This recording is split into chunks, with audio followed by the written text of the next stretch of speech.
Bueno, en general diría que no. No saben muy bien dónde ubicarnos, creo que estamos en una posición un poco difícil de entender a veces para ellos. Creo que en general lo que quieren hacer es ubicarnos dentro de los viajes tradicionales, los press trips, los fan trips, que son viajes demasiado digitados, demasiado armados para nuestros intereses, donde donde te llevan hasta el aeropuerto, el hotel, te llevan a todas las excursiones y te mandan de vuelta a tu casa, y que son viajes que a veces a nosotros, en realidad a veces no, en realidad diría más bien no nos sirven, porque cuando volvemos y tenemos que escribir, o cuando estamos escribiendo en el mismo destino, tenemos que pensar en un montón de preguntas que pueden hacernos nuestros lectores, el transporte público, hoteles de diferentes precios, restaurantes, etcétera, y eso me parece que tiene que ver más con la experiencia del viajero y no con la experiencia de alguien a quien le han pagado el viaje, lo han llevado hasta allá, etcétera. A veces eso se puede solucionar con algunas aproximaciones un poco más híbridas, por ejemplo, pidiendo a la gente de esas instituciones oficiales que te dejen quedarte en el lugar por 2 o 3 días más, obviamente pagándote los gastos. Eso que parece bastante sencillo, porque finalmente lo único que tiene que hacer el organismo oficial o quien te esté invitando es cambiar el pasaje y pasarlo 2 o 3 días después. Es bastante poco bien recibido, porque en general tienden a pensar que pierden el control sobre lo que vos vas a hacer. Entonces, creo que ese es uno de los problemas. La estructura tradicional de la promoción en viajes está muy orientada al control. La prensa tradicional está muy domesticada, tiende a ser extremadamente positiva, porque en principio sobre todo lo que tiende a hacer es a cuidar una serie de relaciones comerciales. Creo que también hay algo de responsabilidad por parte de nosotros. Creo que una de las cosas que tenemos que tener en cuenta es que si queremos participar de este tipo de viajes, se espera de nosotros no solamente que desde el punto de vista de los lectores les contemos aquellas cosas que la prensa habitualmente no les cuenta, sino que también tenemos que tener en cuenta quiénes nos leen. Ya no nos leen solamente los viajeros, nos leen los locales también. Entonces hay que tener mucho cuidado con lo que a veces se escribe, en particular porque a veces sin querer podemos resultar un poco ofensivos para la gente del lugar.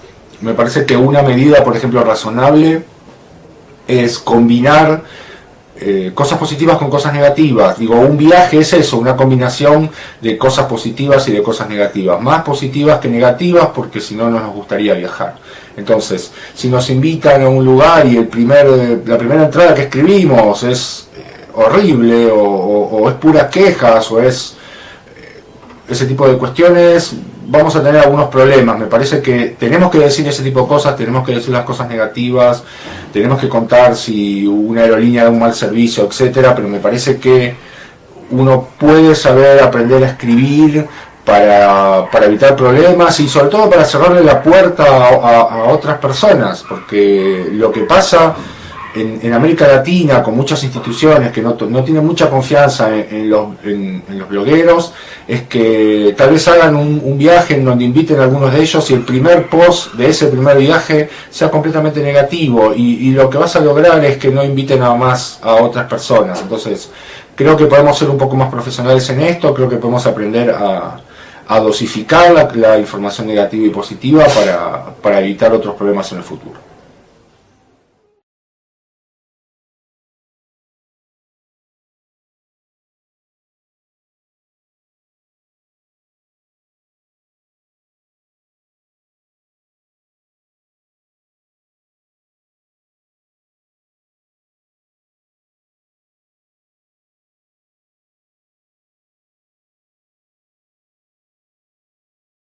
Creo que los blogs tienen algo que no tienen otras plataformas, y que es la posibilidad de combinar distintos tipos de contenidos y de materiales a la hora de contar historias. Creo que eso es un punto importante de la narrativa de viajes. Creo que un blog te permite combinar fotos, videos, mapas, y en una forma en que otros soportes no te permiten. De hecho, más bien uno se vale de otras plataformas de publicación para poder incorporarlas dentro del blog y para poder contar los viajes de otra manera.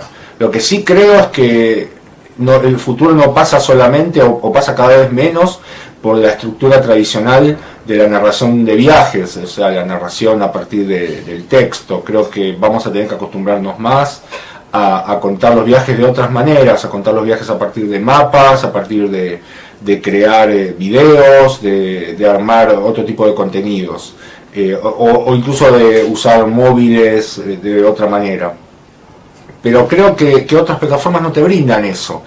Obviamente que para muchos lectores han migrado o han comenzado a hacer preguntas en otros soportes que no son los blogs. Han empezado a preguntar en Facebook o en Twitter o en otro tipo de plataformas, y eso en cierta medida le ha quitado al blog mucha novedad. Piensen que en el momento en que los blogs comienzan a hacerse populares, ya sea entre 2001 y 2003, en general no había muchos espacios en donde uno pudiera comentar los textos de otra persona. Hoy hasta muchos diarios permiten hacer comentarios. Entonces me parece que muchas de las novedades que los blogs trajeron hoy están incorporadas en otras plataformas. Entonces me parece que el desafío hoy es otro. El desafío hoy es usar el blog como una plataforma de publicación especializada que te permite desarrollar textos más largos, más completos y con mejor información.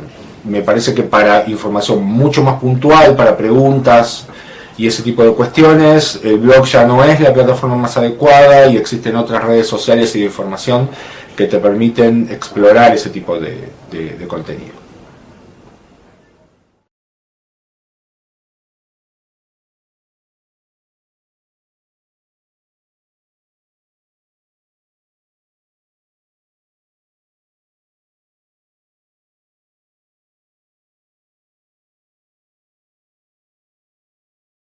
Me parece que una de las cosas que estamos viendo en estos tiempos es que publicar en Internet necesariamente implica tener una estrategia fragmentada de publicación. Uno publica no solamente en su blog, sino en otras plataformas.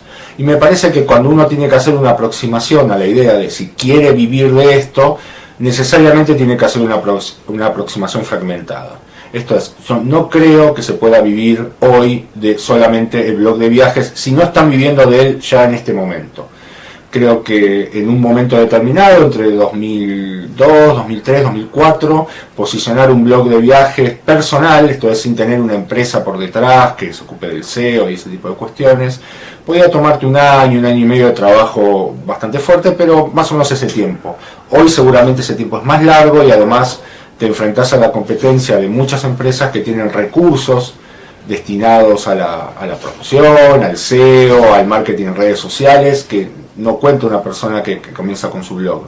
Creo que además generar contenidos en viajes, en particular en el tema de destinos, es complicado porque es caro y no está al alcance de todos. Creo que lo que falta probablemente en el mercado de viajes es mayor especialización. Creo que una de las cosas que tenemos que empezar a sacarnos de la cabeza es que un blog de viajes solamente puede hablar de destinos. Creo que eso es una especie de herencia que traemos de los medios tradicionales. Creo que en particular hay pocos blogs que trabajen sobre el tema de tendencias en distintos mercados. Creo que faltan más blogs para sectores específicos. Tal vez hay buenos blogs en hotelería, pero faltan en otros lugares. También faltan más blogs locales dedicados a destinos específicos, y en donde el blogger no solamente se preocupe por intentar generar publicidad, sino que además buena parte de su trabajo se pueda articular con el trabajo de otros actores del mercado. Entonces, para redondear de alguna manera la respuesta, creo que un blog por sí solo no alcanza para vivir, salvo que estés en cierta medida dispuesto a desplegar una cierta fuerza comercial. En mi caso en particular, yo nunca aposté por vivir de mi blog. Yo usé mi blog siempre como una forma de posicionamiento en un mercado profesional al cual a mí me interesaba entrar, y en el cual yo no estaba, porque no había escrito nunca en un medio tradicional de viajes al momento en que comencé con blog de viajes. Y en cierta medida mi blog empezó con una motivación muy puntual, que era primero contar las cosas que yo estaba haciendo en un seminario de comunicación y viajes que estaba dando en la Universidad de Buenos Aires, en la carrera de Ciencias de la Comunicación, de donde soy graduado. y por el otro lado, porque no me gustaba lo que veía publicado sobre viajes en los medios tradicionales, porque no encontraba la información que a mí me interesaba, porque todo era hermoso, todo era maravilloso, pero nunca podía encontrar un precio en un hotel, nunca podía encontrar la referencia a cómo se llegaba en transporte público a un cierto lugar. Me parece que en ese sentido lo que a mí me interesaba era plantear el blog como una forma de recuperación de la experiencia del viajero.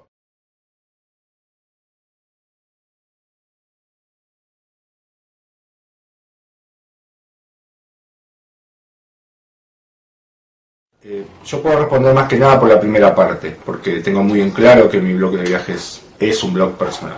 Es un blog personal porque si bien opera sobre un recorte de un mercado vertical, también opera a partir de las lecturas que yo quiero hacer del mercado de viaje, de los destinos que elijo visitar o sobre los cuales elijo escribir. Me parece que, sobre todo, a veces pasa un poco desapercibido, pero me parece que la primera parte es muy relevante. Digo, no solamente una agenda de un blog de viajes se construye a partir de los destinos que elige, sobre los cuales se elige escribir, sino también desde dónde se quiere leer el mercado de viajes, y me parece que eso es algo que falta actualmente. Me parece que muchos bloggers de viajes creen que solamente hay que escribir sobre destinos y que no hay nada más que se pueda esperar de ellos. Y me parece que hay un montón de cosas sobre las cuales podemos hablar del mercado de viajes sin necesariamente tener que hablar de destinos. Hay un montón de cosas con respecto al tema de, por ejemplo, publicaciones electrónicas, publicaciones de dispositivos móviles, uso de dispositivos como las tablets o los celulares, cuestiones como la geopolítica o el impacto del aumento del precio del petróleo sobre el tema de viajes, el tema de las regulaciones estatales, el tema de fronteras. O sea, aparecen un montón de cuestiones muy interesantes sobre las cuales uno puede hablar desde el mercado de viajes y sobre el mercado de viajes sin limitarse a hablar sobre destinos. Entonces, me parece que esa mirada personal que le podemos dar al mercado de viajes es interesante porque no hay medios que se ocupen de eso. Los medios, en particular los medios tradicionales que se dedican al turismo, no se ocupan de este tipo de cuestiones. Entonces me parece que ese es un plus que podemos agregarle. Creo que hay